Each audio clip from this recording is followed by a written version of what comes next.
Hey, everybody. This week on Up Your Alley, we've got two great recommendations. First, Jake recommended for me the podcast Hey Riddle Riddle, and I recommended for Jake the new documentary available to stream on Max, Yacht Rock. We're going to talk about that. We're going to talk about the Fortnite lawsuit. Jake is playing Marvel Rivals. I'm playing Indiana Jones. Jake saw some improvised Shakespeare. Anything else we're going to talk about? You didn't see improvised Shakespeare. No, I didn't. No. Oh. We don't have to talk about that. No, we shouldn't.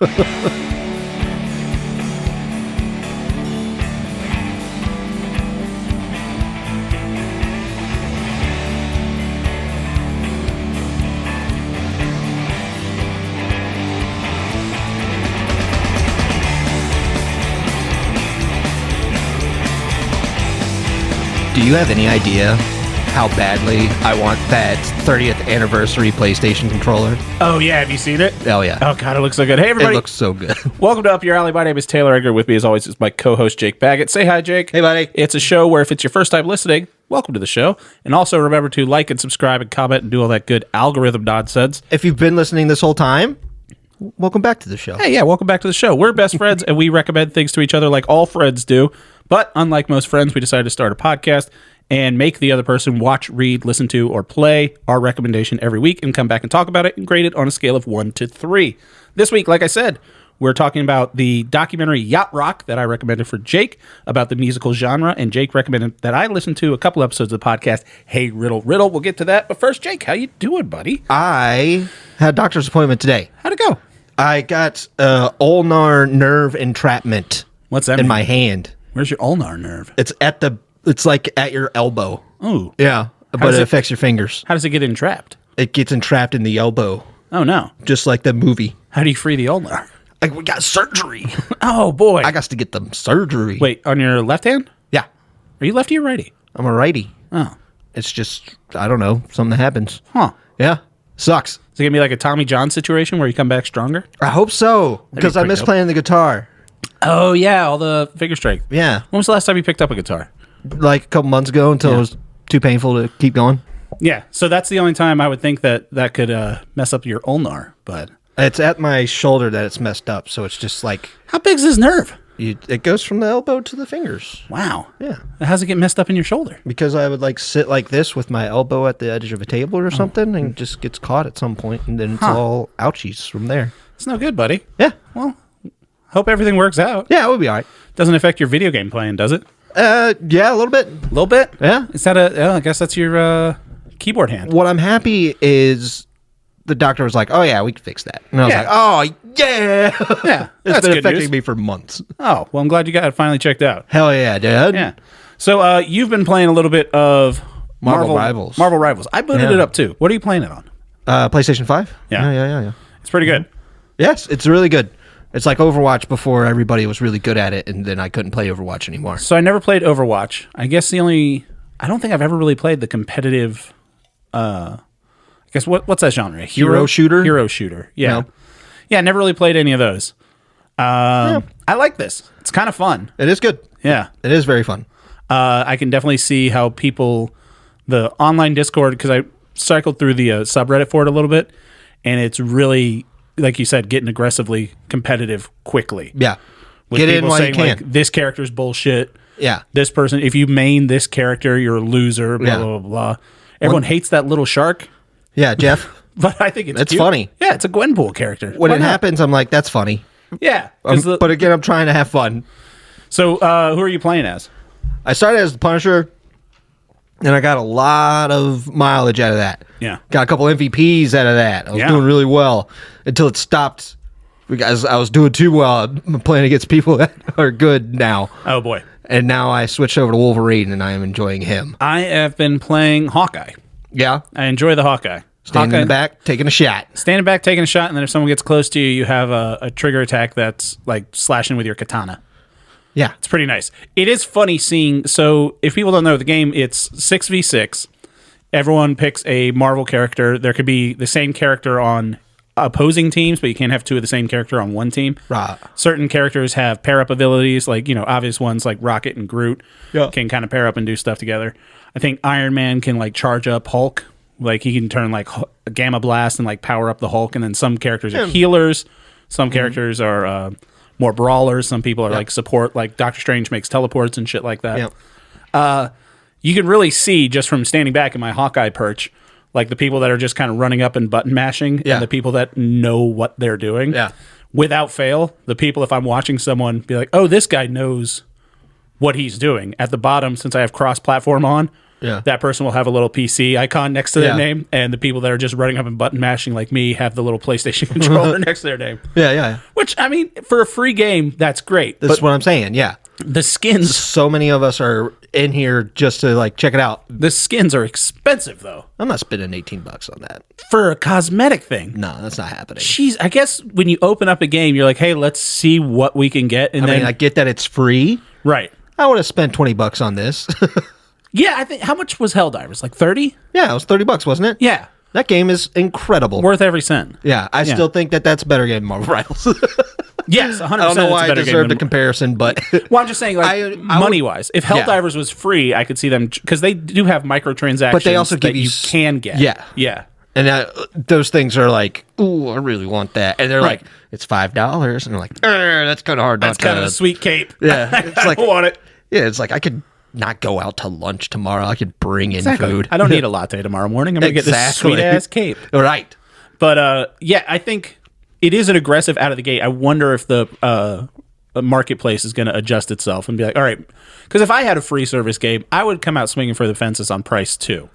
I wouldn't be like, hey, it's 99 cents, because then you're like, there's something. If you're a mom and pop hero shooter, which there is no one, and I come in, you're like, I'm selling my skins for $60. I'd be like, that's a little out of my price range. You're like, well, I'm trying to feed a family. It's organic, like, farm I can to see table this. skins. Yes. Yeah. I'll be like, yeah, I can see $30 with this. Yeah. But if you're big time Marvel coming down and be like $18, take it or leave it, I'm like, go screw yourself. Right. That's why I don't feel bad for buying 4 different copies of Stardew Valley. I'm like, yeah, that's fine. Exactly right. I'll give you $15 4 times. There you go, Eric. No problem. It does kind of play into one of our stories for this week, was the lawsuit that Epic Games and Fortnite. This is the one about Epic Games not being allowed on Apple Store. No, so this is a thing directly from... it's a class action lawsuit filed by players at Epic Games. This wasn't the one between Epic Games and Apple. So essentially the process has started is the FTC found Epic Games in violation of a variety of different things. Like, people were claiming in the class action lawsuit that it was they weren't getting the stuff that the currency was charged for. They made it too easy for their children. Basically, there's something in the law that a child can't enter into a contract. Yeah. So, like, a kid can't have access to that credit card. So, legally, a kid's not allowed to make purchases on your credit card. Yeah. And the fact that they made it so easy for the children, so you would have parents that would be like, hey, this kid just charged fucking $500 to my credit card for Fortnite. And the fact that they were kind of, like, not promoting kids, like, they did everything but say, go into your mom's purse and get her credit card and type this information. They just made it super easy, but too easy. The one-click thing, no verification. You didn't even need, like, the 3-digit code on the back. Like, I've got my PayPal linked to my PlayStation. Yeah. So whenever I want to buy something from the store, that's fine. But it still makes me enter my password anytime I want to buy something. I don't have to do none of that. Well, but I have it set up for that. Yeah, but you also, you're the only one playing your PlayStation. Exactly. Yeah.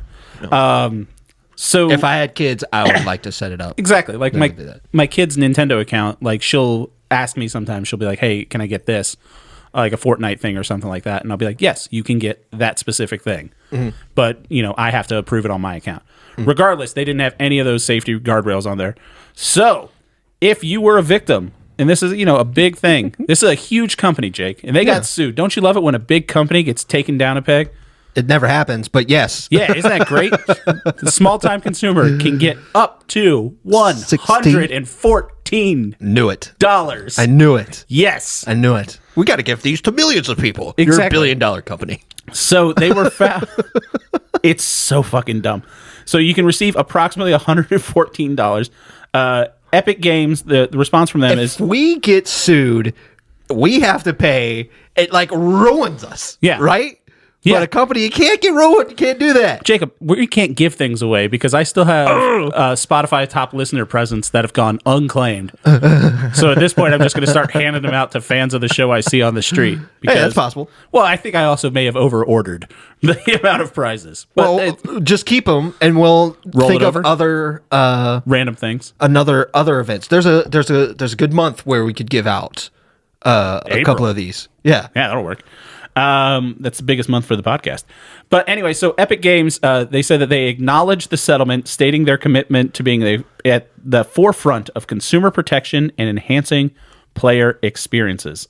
So all you have to do is file. Tell them that you lost $500 from this. And they may give you up to $114, Man. regardless of how much you lost. So the lawsuit was settled. They were found liable for $245 million. Okay. Last year they made $6.3 billion in revenue. See what I mean? So that's like if you had $60 and I said, Jake, you got those $60 illegally? Yeah. Give me $2. Yeah. Exactly. Right?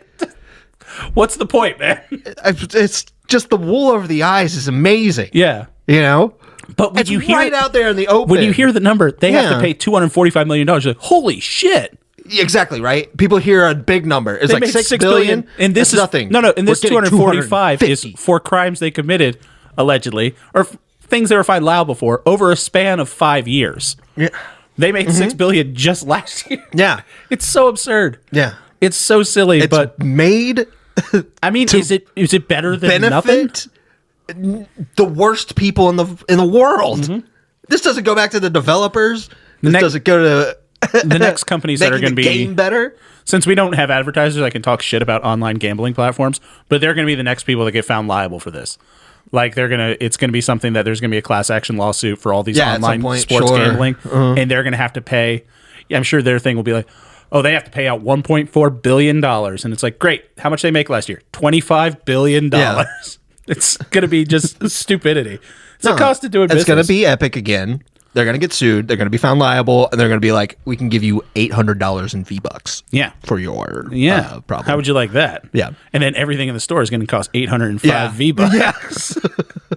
It's so silly. But yeah, I mean, and that's another one of the reasons I don't want to get into the Marvel thing. Because I'll admit, I'll full on admit. That's what I'm saying. Get in at the ground floor right now where it's fun. It's going to be fun for 2 weeks. A bunch of us don't know what's going on. The meta hasn't been built yet, so nobody can tell you like, oh, go this way. This is the fastest route to this thing. Exactly. Nobody knows anything anymore. And it's going to be just do two it. teams of the exact same characters playing against each other the whole time. Wait until like the next patch or whatever, when all the tryhards are in, that's when you just back out. Yeah. Don't throw money at this. No. That's what I would say. What I did throw money at is I got the Soul Reaver collection. That came out today. Yeah, I saw that. Have you booted it up at all? Yeah, I played it for a couple hours. Is it everything you wanted it to be? It's awesome. It does that thing with the button, so you can check out the old PlayStation graphics on top of the new graphics. I think the first thing I remember them do that for was the Master Chief collection for Halo. First thing I remember them doing it for was Escape from Monkey Island. Oh, really? I never played that. They did a remaster, and then you could do the hand-drawn graphics, or you can do the old pixel graphics. Oh, that's cool. With a couple clicks. Yeah. Yeah.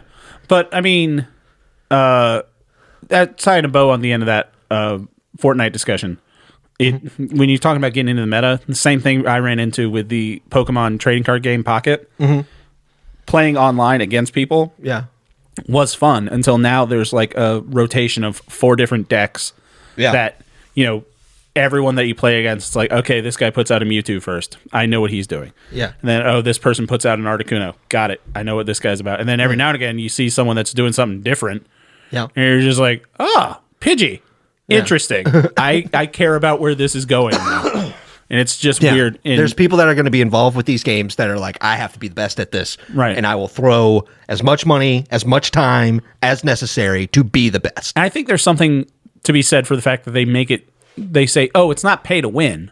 But it's like, it's pay to get more more cards. Right. So because I beat the campaign just the other day. I finally beat the campaign for Call of Duty 6, Black Ops 6. It's fun. Like, I mean, I definitely glad I didn't pay $70 for that game. Yeah, sure. The campaign's fun though. But they have like the online store as soon as you go into it to play zombies or something like that. immediately it just adds for, hey, pay for this. Yeah. Pay for this. But that's something that's like, if you want better guns, Yeah. you know, and I think you can only buy the better guns and stuff for the zombies mode. I don't know. I never really played the battle royale mode, but it's literally like, hey, here's a better gun. There, it seems like with Marvel, it's not like, hey, if you pay $14, Wolverine has sharper claws. Yeah. It's just purely It's just purely aesthetic. Yeah. I don't know. I guess that's somewhat better. I mean, it used to be something that I didn't think about. I used to think that, like, yeah, that's fine. At least nobody's getting an advantage. Right. But there was something about Fortnite where people that use default skins were being made fun of in school. Oh, shit. Really? Yeah. Because they can't afford. Oh, man. So they're poor. I hope they have to give those kids $114. They could be compensated up to 114 V-Bucks. Yeah. Jesus Christ. I'm going to sign up and try to get $114. Like, because I think one of the things Money's money. Well, I'm sure I purchased from Fortnite. Like, I had the battle pass and stuff like that, and I guarantee at some point they got me with like a Star Wars skin or a Marvel skin or something like that. And I'm like, oh, I want to look like Daredevil because everyone wants to look like Daredevil, and I might be liable or eligible for, you know. Mm-hmm. If you're dissatisfied with your purchase, I think it's one of the stipulations where you can get some money. I mean, if I can get their money, I'm going to get their money. Sure. I mean, this might be... I mean, this is all alleged. That I'm actually just going to... The lawyers are the ones that walk away from this thing. With 100%. Yeah. It's just crazy. Yeah. Can we sue the class action lawsuit lawyers that hold on to too much money from the people that are class action lawsuiting? Yeah, you do not want to try to sue lawyers. Why? Like they're smart? No, but because you have to deal with lawyers to do that, and lawyers work together. I don't think lawyers like each other. You'd be surprised. They're pretty much best friends. I'm pretty sure they're the only people that like each other. Moving on. Speaking of great things, I've booted up Indiana Jones and the Great Circle. Yeah. I've played it for about 3 hours now. I'm going to tell you this. You gave me a text showing that it's on your screen. I was like, hey, that's cool. You're like, game of the year. I was like, yeah, how long have you been playing? He's like, it just started downloading. I was like, okay. Literally, I was up for game of the year when it loaded and it just went, burr, burr, burr, burr. I was like, game of the year. Like, fucking just sign me. I mean, do you remember in like the first, at the end of 2022 when we started the show and we were talking about movies we're looking forward to? I was full set that Indiana Jones and the Dial of Destiny. I'm like, it's going to be so good. I have so much faith in this movie. And it wasn't. Yeah. But Indiana Jones just gets me. I don't know what it is. It hit. I think it's one of the things. I want to play it. It's made from Machine Games, and I like those people. They make great games, and it looks cool. Yes. You get to use objects around you as weapons, which is always fun. It looks more immersive. It is. Than just a level jumping game. The tutorial is basically a shot-for-shot remake of the beginning of Raiders of the Lost Ark. I did see that, yeah. And it looks great. Yeah. It's one of the best looking games, and I think the way that it gets around being, because it's not going for photorealism, but it's not going for expressionist. Yeah, I mean, it's not trying to make it look like a video game either. It's trying to make it look like a movie. Mm-hmm. So there's this kind of graininess to it where they're not trying to make everything specifically crystal clear. It's almost like oversaturated. So it looks like a movie, which I think is to its benefit because it's easier to make something look like a movie from the 80s than it is to look like, you know, a HD 4K movie. I hear you. So that benefit is great. The combat is great. I'm in the Vatican now. You get to meet this priest that likes rock and roll music, and everyone's talking, like, I have the subtitles on. And so you're in Italy in the 1930s, so there's a whole bunch of Italian fascists there.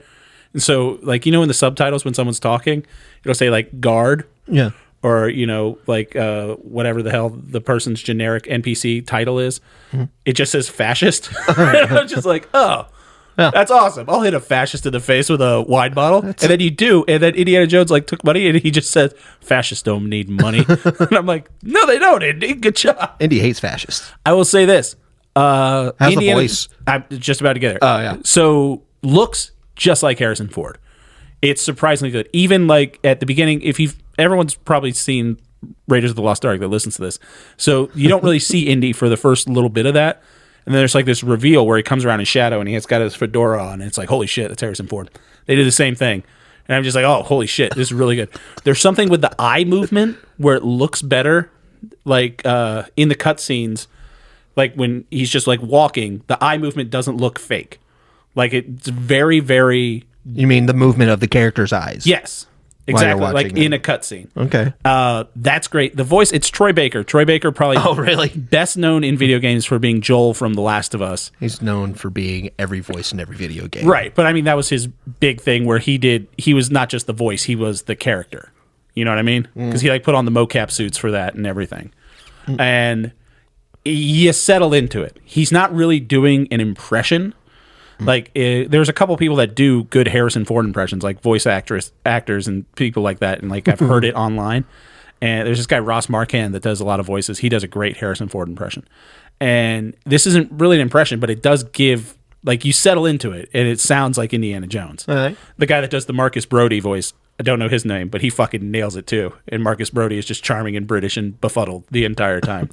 But yeah, I'm getting into this. I don't know why this isn't talked about for Game of the Year. You said something about there's a cutoff for the Game Awards? Yeah, the Game Awards are coming up in like a couple of weeks. Right. So will this be eligible for next year? Probably not. I don't think so. Why not? It could be. This is better than some of the other games. For sure it is. I want to give it this. I think you are just lathered in recency biased. The fact that I was literally playing it like an hour and a half ago, that's your like, recency bias. It's like all you can think about. And also my strong Indiana Jones bias, where anything you get to, there's a dedicated whip Why is this button. not Indiana Jones? You get Game of the Year. You get a whip button. Hit right button, and it's just Yeah, you should. It's like Batman with a Batarang button. you can whip fascists. I would be It's so surprised if I was playing a Superman game and he was like, press B to throw my Batarang. It's kind of like his whole thing. And the fighting's good too. Like it's first person most of the time. Yeah. Like it goes to third person when you're like Swinging or like climbing up stuff. And it's kind of fun because Indiana Jones he's giving me Escape from Butcher Bay. That's the Chronicles of Riddick game, right? Yes. That it gets compared to that a lot. I've never played That's that amazing. game. Yeah. It's so good. I've never played it. I really want to play it. I hope my computer can handle it. My problem is I bought Soul Reaver. I bought Stalker 2. I can't buy any more games. I have to slow down. It'll be out on PlayStation in April. Really? I think. Yeah, it comes out on PS5 in April. Sick. Yeah. But I will say this. I think it's nice that when he's traversing and everything like that, and when he's like parkouring up stuff, he's not Nathan Drake. Like Nathan Drake, he would like jump, and then he would be able to launch himself 6 feet vertically from a ledge with just his forearms. And you're like, oh yeah, that's just a normal thing men can do. Yep. He's very much Harrison Ford in the 80s. Bulky, and he complaining. There's like... He sounds exasperated. Like he hits a ledge and it's just like, ugh! Like, oh, that sucked.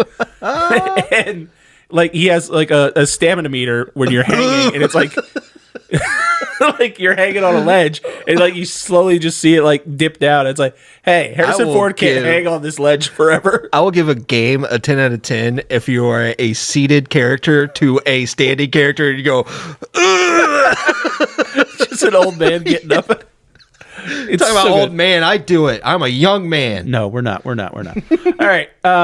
You went and saw some Shakespeare. I went to improvise Shakespeare. Yes, Where sir. was? This was at the Kennedy Center Ooh. at the Theater Lab. Get this. A fun little treat for you. Did you know that there's 2 theaters in DC on K Street called Theater Lab? No. Yeah, there is. So don't go to that one that's Theater Lab, because they're going to tell you you're at the wrong one. So you're going to be a half hour late. Did we go to a show at the Theater Lab? No, we have not. But it was a really nice setup. No. Oh, Craig Fidd was playing at the Theater Lab. I just didn't go. I remember, because I remember looking up where that was. Yeah.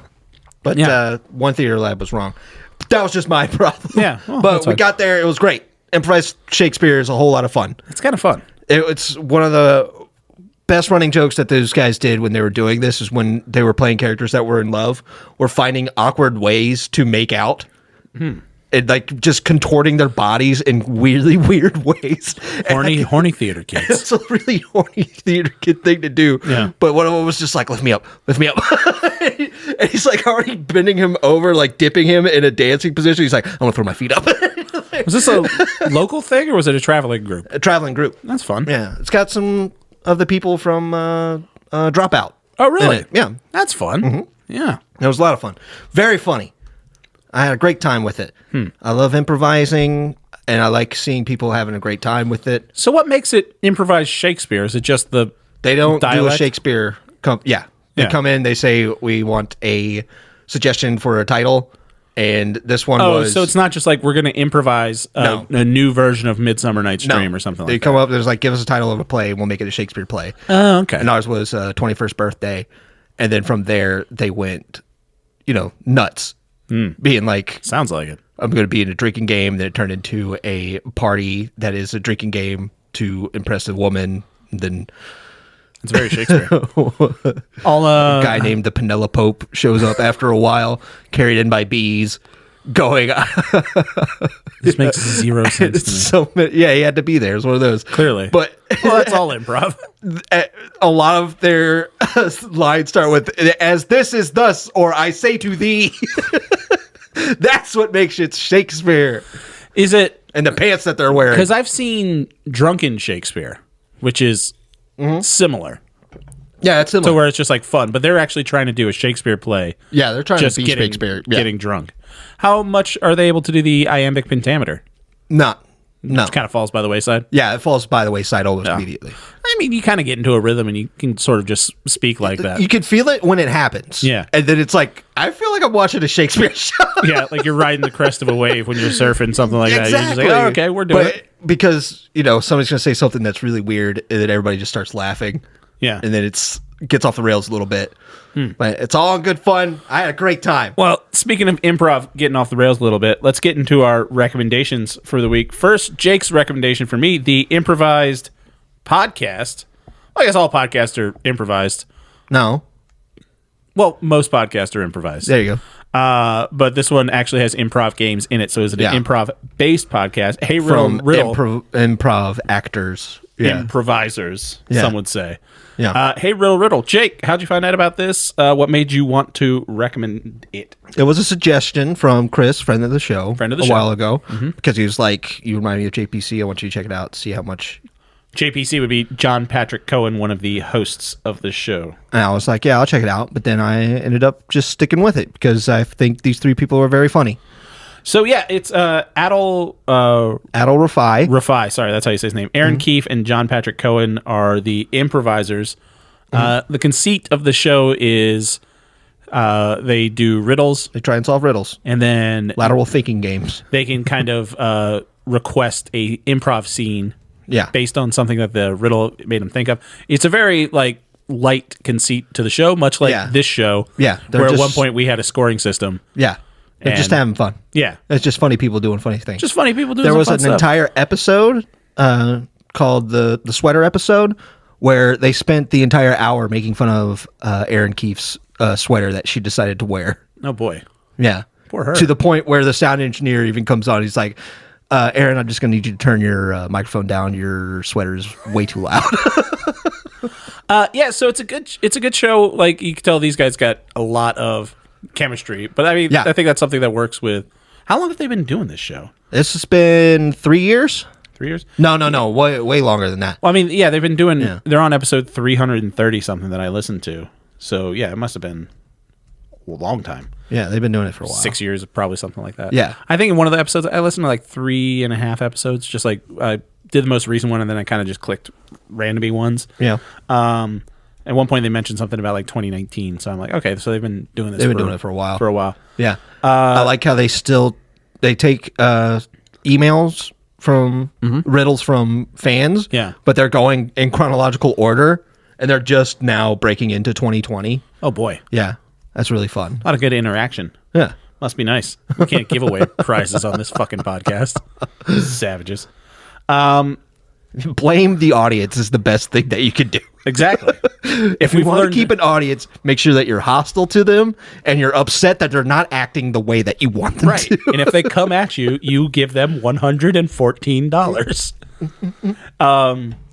So yeah, it's an interesting conceit of the show. I think it's nice, and something that we talked about when we started this show, like, was we had a couple different ideas before we settled on this loose format.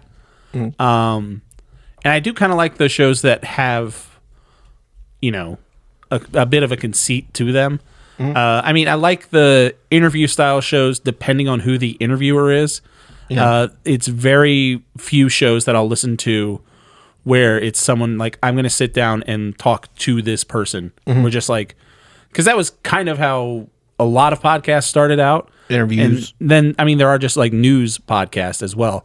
But I do like the ones that are kind of fun. The first podcast that I listened to, and I think the first podcast a lot of people listen to, was Kevin Smith's Smodcast, which was a lot of him and his friend Scott Mosier just cracking jokes and just like cutting the shit with each other. But they also do sort of improvised things with each other, like acting out movies and scenes like that and stuff. And I kind of like the whole more structured comedy vibe to it.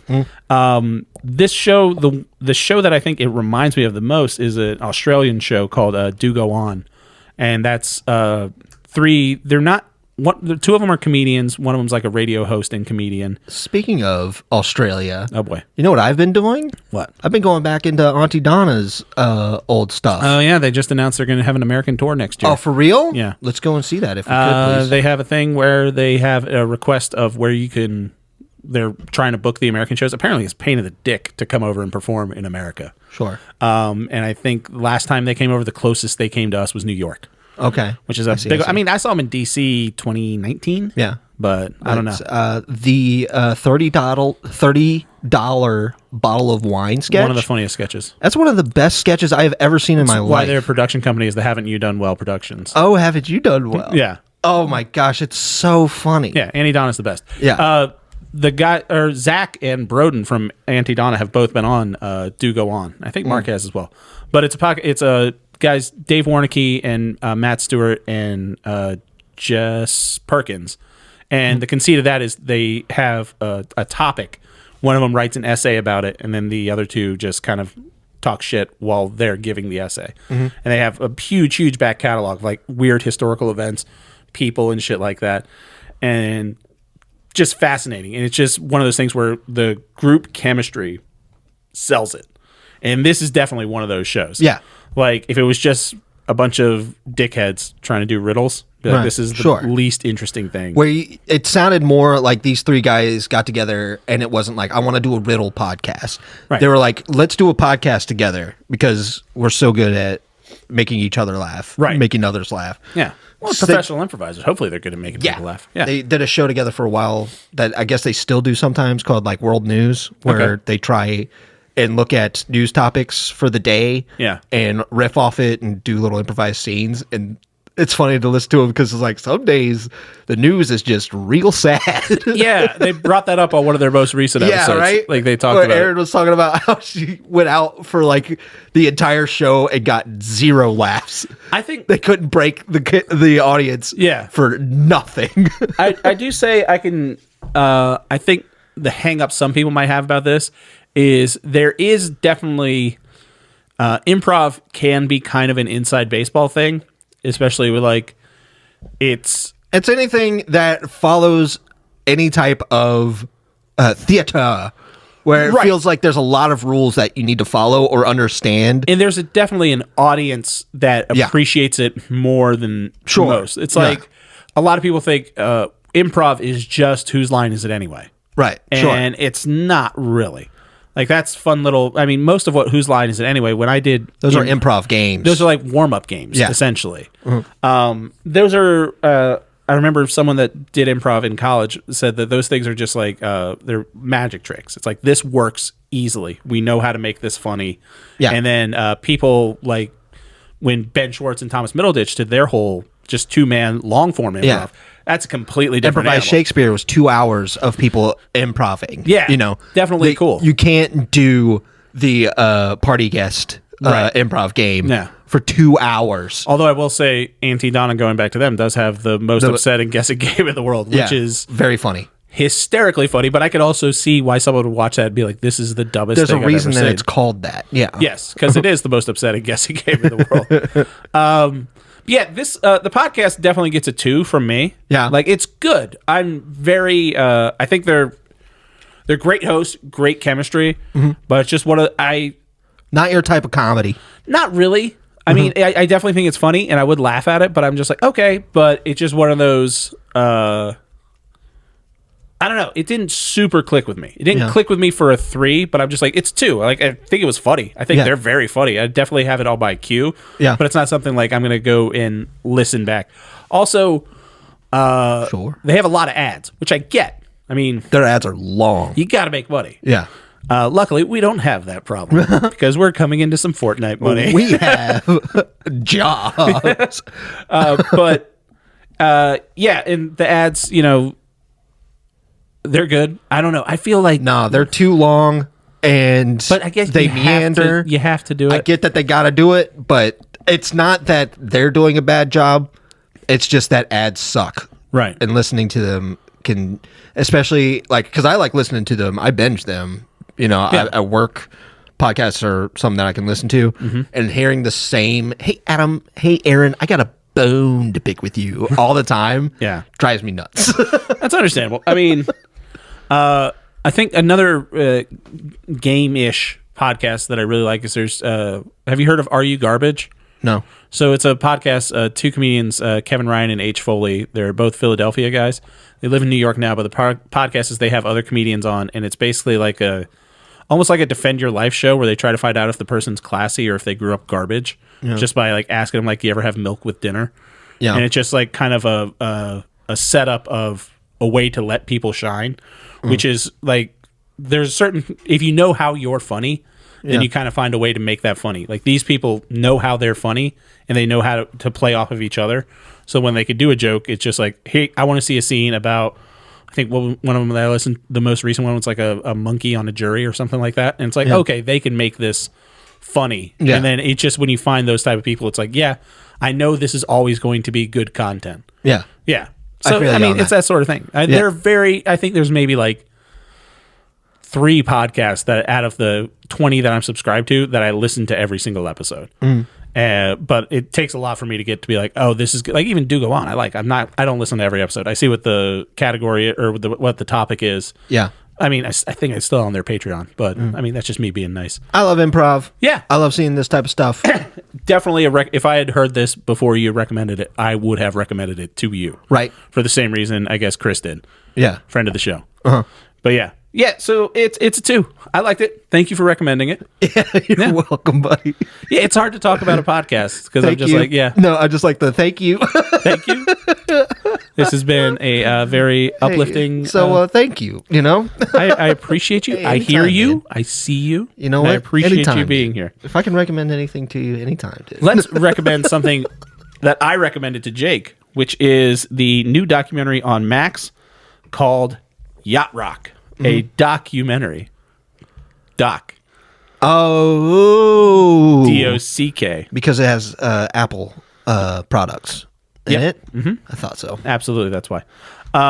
So this is a documentary about Yacht Rock, which is a genre of music with Michael McDonald, Steely Dan, Toto, Kenny Loggins, that type of music. For me, one thing about this that I didn't know is I heard the term yacht rock probably about 10 years ago, and I thought that's just always what it was called. Something this documentary goes into is that's from a like 2005 online sketch show. I never knew it was called yacht rock. Really? Yeah. You never heard that before? Never heard the term yacht rock. Yeah. Yeah. And then they come out the gate being like, yeah, did you know that it came from 2005? And it's like, I didn't even know that that's what you called it. Yeah. Well, I mean, but I think I forget the name of the Molly Lambert's one of the journalists. She puts it pretty well in the documentary. She says that yacht rock's a lot like pornography. You can't define it, but you know it when you see it. Yeah. In yacht rock, you know it when you hear it, but you can't like put a label on it.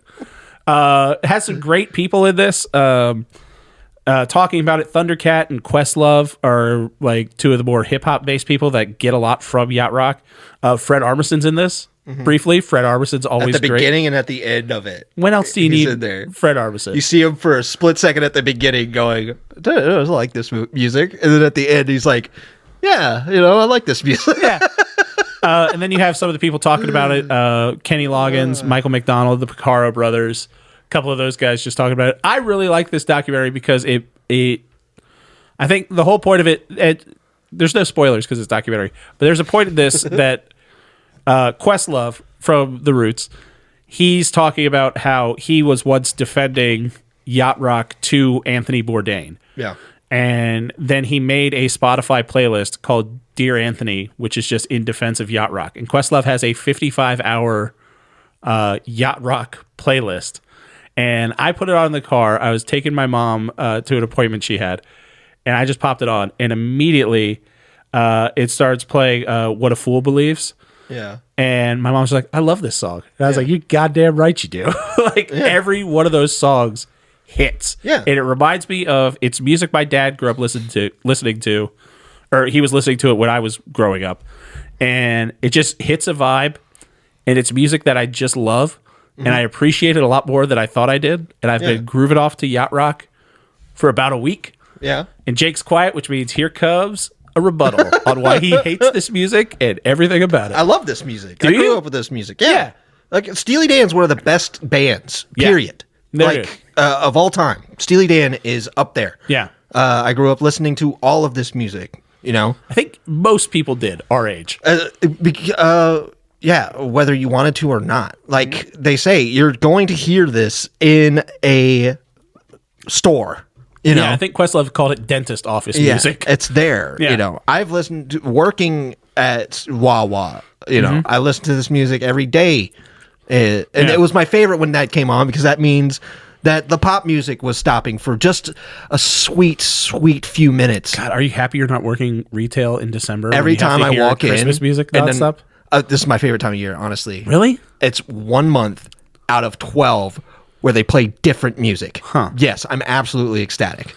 Yeah, I remember we worked at an Irish bar back when it was actually Muzak was the company, and there was a fucking Irish Muzak CD, and we had to keep that on. The owner wanted us to play that until dinner service was over, because then it turned over to like more of a bar after like 9 o'clock. Right. And then I remember at 9, that's how long ago that I was working there, I would hook up my Zune and let music actually play. And there's just such this weird, it doesn't matter what music you're listening to, if you have to listen to it, it's not enjoyable. And then when you get to put on something different, it's this big catharsis of finally something that's just different. So I completely get that vibe. No, this is great music. Yeah. The documentary is, I'm fine. Yeah? Like, none of this stuff, like beyond Steely Dan, none of this stuff is like, you know, I love these people and I need it. Like, listening to Malcolm McDowell speak more about his career. Michael McDonald? Not Malcolm McDowell. Malcolm McDowell. Clockwork Orange. Clockwork Orange guy. Listening to him speak about Yacht Rock was a lot more interesting to me, so I turned this off. You wouldn't think he had that much to say, but he was just there. Michael McDonald. Yeah. He's it's cool to listen to these people. They're just dads, you know. Yeah. That's all they're talking. They're just like, yeah, you think, you know, we're just getting high and singing songs. I'm happy that, they talked about the Rick Moranis sketch. Oh, yeah. Which is a great sketch. Second City TV. Yeah. And Rick Moranis, he's like, Rick thought I was like really mad at him. He's like, no, like, you know, I thought it was hilarious. I think Michael McDowell. Michael McDonald. I'm saying it wrong. So Malcolm McDowell, when he's talking, just call him Eminem. There'll be no confusion there. But he's the one that got it more than like anybody else that was talking. Where he was just like, if people are making fun of it now, that's just because it's got, you know. It's because it's relevant. You know, it's funny because it's relevant and people enjoy this stuff. And it's like, it's cool to have that type of understanding. Yeah. But it's a 2 from me. Okay. The documentary. Yeah. Because it is a good documentary. It just feels like it was a guy who wanted to hang out with the people that made there are worse reasons to make a documentary. I agree. Yeah. And like, it's just not something that I was totally interested in. I was so excited to see if Donald Fagen was going to show up. That's what I was the entire time. Best part of the documentary. Like, they're just waiting because that's going to be a huge reveal. Because there's if people don't know, Donald Fagen, he's the last surviving member of Steely Dan. And throughout this documentary, they're talking about how Steely Dan was really the best and how Asia was hands down, like they say, it's the best produced album ever. And they're talking to I don't know where everyone. I heard it once, but they said they're the original rappers. Yeah. Because of Reeling in the Years, because he talks at the beginning. It doesn't matter. Who said that? Regardless. So there are all these song's people awesome. just sucking Steely Dan's dick for like an hour and a half. Because they're the best. And I rightfully so. But then you're like, all right, where's Donald Fagen? Like, why isn't he in this documentary? Like, just sitting down, taking his praises, be like, you're right. All the guys from Toto do fucking love me. And I am the reason they have their solo careers and yada, yada, It would yada. just be nice to hear what he would have to say about anything, about his music career or about how his music has been influenced. He's a bit of a recluse. Like So I was looking forward to it. Yeah. But then the director shows his phone call with him. Right. Where he's like, do you And want it's to a talk transcript, like it's a 911 video on the news, where it's just like on the phone with Donald Fagen. Yeah. And he's like, you want to talk about Yacht Rock? And he's like, what's that? He's like, the music. They call your music Yacht Rock. He's like, okay, how about you go fuck yourself? Hangs up on him. And then he hangs up on him. I was like, okay, that's good. That's the was best. good. That's the best ending of the documentary ever. Yeah, that was nice. Yeah, I think the interesting part for me more so than because it is a lot of guys like Kenny Loggins and Michael McDonald and Christopher Cross talking about their careers and what it was like. And, Christopher Cross won all these Grammys and stuff like that. And it was great because all these guys seem like down to earth, fine people. Listening to Toto, I would have liked to hear more about Toto's career and how they kind of just sort of transitioned into studio artists. Yeah. Because that's pretty cool. So the whole studio artist thing is what I like, because that's what I didn't know, because I knew there was a whole lot of cross-pollination from these guys. Like, this person played drums on this track, and then this person was on bass, but then he was kind of in this band, but then he wasn't. Like, Michael McDonald's sometimes in the Doobie Brothers, but sometimes he's not, and some whatever. It was a bunch of, like, fluctuating lineups for these bands. It wasn't like, this is Kiss. Kiss is these four guys, and it's always these four guys. Like, the Doobie Brothers could be a bunch of fucking people. But I didn't realize that it started because when Sgt. Pepper and Pet Sounds came out at the end of the 60s, there was this whole class of musicians that's just like, oh, we don't care about going on tour anymore. Yeah. Like, that was just where, like, the rubber met the road with technology, to where it's like, we can do a lot of cool things in studio that you can't go on tour. Like, the Beatles never toured Sgt. Pepper. Yeah. You just couldn't fucking do it. Well, they were talking to the guy from Toto, being like, how he's messing with modulation and stuff, and how that's how he came up with the I think Africa sound. some of them came up with they actually played on Pet Sounds. Yeah. For the Beach Boys. I think like the Picaro brothers worked on it. And all of that stuff was way interesting to me. Right. But they just really kind of like touch on it because it's more about the music they're making now. It's about Yacht Rock more than about the music that these people made, that Toto made. Right. And I was invested in what Toto had to say, because Toto's, their hits, and that's kind of it. Mm-hmm. So it would have just been really cool to hear who they are, what they think, because they're like, Africa isn't even that good of a song to us, you know? And it was like, what do you think are your songs? What do you think? What was your creative process to what were you make happiest music with? Yeah. That stuff would have been interesting to me. But that's just me saying, like, I would have done it this way, which is stupid. Yeah. I would just say that it's 2. That's fine. I did you like the part where the reason I mentioned this to you after we recorded last week, where I said one of your previous recommendations pops up in here, and that was De La Soul. Yeah. Talking about how they sampled Peg for I Know, which is on the album that we talked about in one of our lost episodes.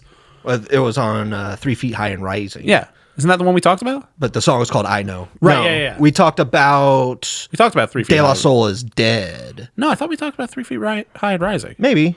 But Regardless. Yeah. I remember hearing that song and remembering that's maybe. the Steely Dan song. Yeah. But yeah, it's kind of fun hearing that genre of guy that I think Questlove talks about it the most, where he's like, there's a while when it wasn't cool to like this music, but everyone secretly did. Yeah. And then kind of the dam broke a little bit. It's like, oh, we like this? We all like this? Okay, good, because we all really, really like this music. It's just fun. Yeah, it's one of those things. Yeah. No idea it was called Yacht Rock. Yeah. No idea. I called it classic rock. I still probably will. Some people call it West Coast sound, which kind of makes sense, I guess. Classic rock. It's not classic. It sounds no, just like Led sounds, Zeppelin to me. Nope. It sounds just like Neil Young to me. No. It sounds just like Elton John to me. Those are all very different things. It's all this classic is like, rock. No. This is your classic rock thing is like when I say all old movies suck. Classic rock is not just I love all of this. It's not just one big genre, though. Yes, it is. No, it's not. It fits all in one big rectangle. Fred Armisen points out this thing. It's like Beethoven didn't say he was playing classical music. Exactly, right? Right. That's why it's all classic rock. No. Because if you go into classical music, you could be Baroque music. This could be Russian contemporary. This could be a Rococo. This could be an Italian opera. But it's not all just classical music. Yeah, one of those is an opera. Yeah, They that's would true. probably call that an opera. They would. I don't know. They ever tell you the story about my dad with Steely Dan? I don't know. It's one of the most on-brand things for my dad. I think everyone grows up, they have these things where they're just like, remember something about their parents. They're like, oh, that's who this person is.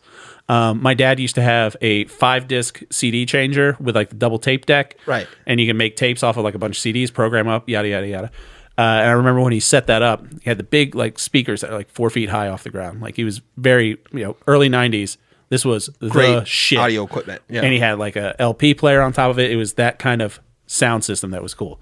And he got a CD of Steely Dan's greatest hits, and then he programmed it and put it on a tape so he could listen to it in his car, but he put it in a different order because he said they didn't put them in the right order. Yeah. And I was like, that's pretty on brand. It's like, Steely Dan didn't do this right, or the record company doesn't know which order Steely Dan's greatest hits should be in, so I'm going to put Steely Dan's greatest hits in the proper order. Right. There you go. Which I've done the same thing with tapes too. Like after I did that, I thought that was like what you do. I'd be like, oh, Yeah, well, sure. Yeah, clearly Tom Petty doesn't know what order curation should be in. Yeah. Yeah, it's kind of fun. Yeah, absolutely. I love this Yacht Rock though. Yeah. I love Steely Dan. I love music. I love good music. All right, well, we got double twos for this week. I know. We started strong with threes. That's fine. We're still Next week, getting out ones, baby. 3, 2, 1. we might. Yeah? Thank you, everybody, for listening to the show. If you want to get in touch with us, you can do that upyouralleypod at gmail.com. Follow us on Instagram. And, we're on Blue Sky. Oh, yeah? Yeah. I'm on Blue Sky. I'm on Blue Sky, too. Whenever I hear about a new social media thing, I always snag the Taylor Edgar. Yeah. Like, whatever it is. Taylor Edgar. Yeah. Because there's so many out there that want it. First of all, there's not none. Yeah, that's true. And I've got at Taylor Edgar on Twitter. So it's like, hey, someone else gets super famous and their name's Taylor Edgar. It's $114. And you could get that handle for it. What was I? Oh, yeah, the end of the show. Yeah. Thank you to Brother Bill for doing all the music for us. And let's find out. Next week will be our Christmas episode. Yeah. Jake, what do you got recommended for me? It's not just Christmas. It's the end of the year. And this is somebody. We'll have one more before the end I of the don't care. There is somebody. I already know that you've seen his videos, but I want you to see. I want to actually recommend videos of him. His name is Jacob Geller. You've seen his videos before around anatomy time when you were looking at YouTube videos. Yeah, you don't even remember. But that's good. No. I think I have. Because he just came out with his top games of the year video. Top 11 games? Yep. And I want you to watch that because I feel like he gets the way that I like games and he can articulate it better than I can. And I want you to see that. I bought his book. I can't wait for it to come to my door. So Jacob Geller's YouTube channel, specifically the video where he does Another Jacob. Another Jacob. Yeah. I do not have a Jacob recommendation. I wonder for you. if he goes by Jake. I don't know. You should ask him. I have a recommendation for you that is a Christmas recommendation. Yeah. Because it will be Christmas time. Yeah, sure. So you can tell I am not interested. Jacob, don't you like a Christmas movie? First of all, I was going to give you one Christmas movie, but then I decided against it because I had fond memories of it. But then I rewatched it, and I'm like, it's just fine. I don't really have anything to say about it. So that's why you are not watching the 2003 classic Surviving Christmas starring Ben Affleck and James Gandolfini. Oh, not yet, anyway. Not this year. Yeah. I mean, it was good. I rewatched it. Christina Applegate's charming as hell, but it's not the Absolutely. best. It's not the best Affleck performance. And Catherine O'Hara's in it too. It's a great cast. I love Catherine O'Hara. Yeah, and James Gandolfini's great too. But it's just kind of like, this is fine. Yeah. It's just very middle of the road 2003 paycheck movie for You want to Gandolfini. do Reindeer Games 2 and have Ben Affleck come back to the houses that he dropped off all the money off? That would be a fun. And just to see how they're doing. How much do you think he gave all those people? Is it $114? It has to be. So it was a band, right? Yeah. So It's what, 10 grand? it has to be somewhere around $114. If it's ones. If they're hundreds, I think a band of hundreds is like 10 grand. It's like 100 hundreds. Something like that. Yeah. Yeah. That's how that works. No, but I have a movie that came out this year, Christmas movie. Yeah. It kind of falls into one of my guilty pleasures of this time of year. A bunch of like cheesy Christmas movies come out. Yeah. Sometimes they get lumped in the category of Hallmark movies. They put out like 75 a year. Yeah. This is not from the Hallmark Channel. This is from Lifetime. It's a Lifetime original. Oh, that's insane. Christmas movie. It is called Christmas in the Spotlight. Have you heard of this? No. Let me give you a rundown of the plot. See if this sounds familiar to you at all. Bowen is a popular singer who develops an unexpected romance with Drew, a professional football player. Drew Barrymore. No, she's a popular singer who develops a relationship with a professional football player. As their feelings grow, soon they face mounting pressure from the press, the paparazzi, and even their families. This is a Christmas movie. It is Christmas in the Spotlight. It's essentially a fan fiction about Taylor Swift and Travis Kelce. Oh, yeah. I didn't even put that two together because typically high schoolers do that. They're stuff. adults. Oh, they're adults? Yeah. Wow, I just assumed that they're a pop in high singer and a school. football player. Those can be adults too. What kids are pop singers? Bro, I thought Spotlight meant girl in the drama. No, club there's falls paparazzi. for the high school No. high. Buddy. This is just fan fiction Taylor Swift. This sounds terrible, bud. Bud, it will be something we could talk about. It was either this or Rebel Moon Director's Cut for Christmas. Oh, You're going to like it. okay. You're going to like it. Or you won't. Last Hallmark movie I watched was with Hilary Duff's sister, Haley Duff. Mm-hmm. And it was, she had a restaurant that went under and she blamed this other girl and she just made it her mission to ruin that other girl's life. Jesus Christ. Yeah. That's aggressive. Yeah, it was wild. I'm pretty sure she ended up dying in a car, Haley Duff did. Oh. Yeah. In real life? No, in the movie. I thought you were just throwing that out there. Well, it was in real life, but then they used it for the movie. Oh, they just had the footage. Yeah. That's good. They got the footage. They're like, this kind of wraps up things pretty At nicely. one point, it's like she was under contract when we were filming. So, I mean, that's It's our film. All right. Well, thanks again to everyone for listening. Be sure to tag us if we were in your Spotify Wrapped or whatever other kind of Wrapped you got, and we'll get you one of your top gift. prize for listening and everything like that. Jake, thanks for coming over. Love you, bud. I love you, buddy. Bye.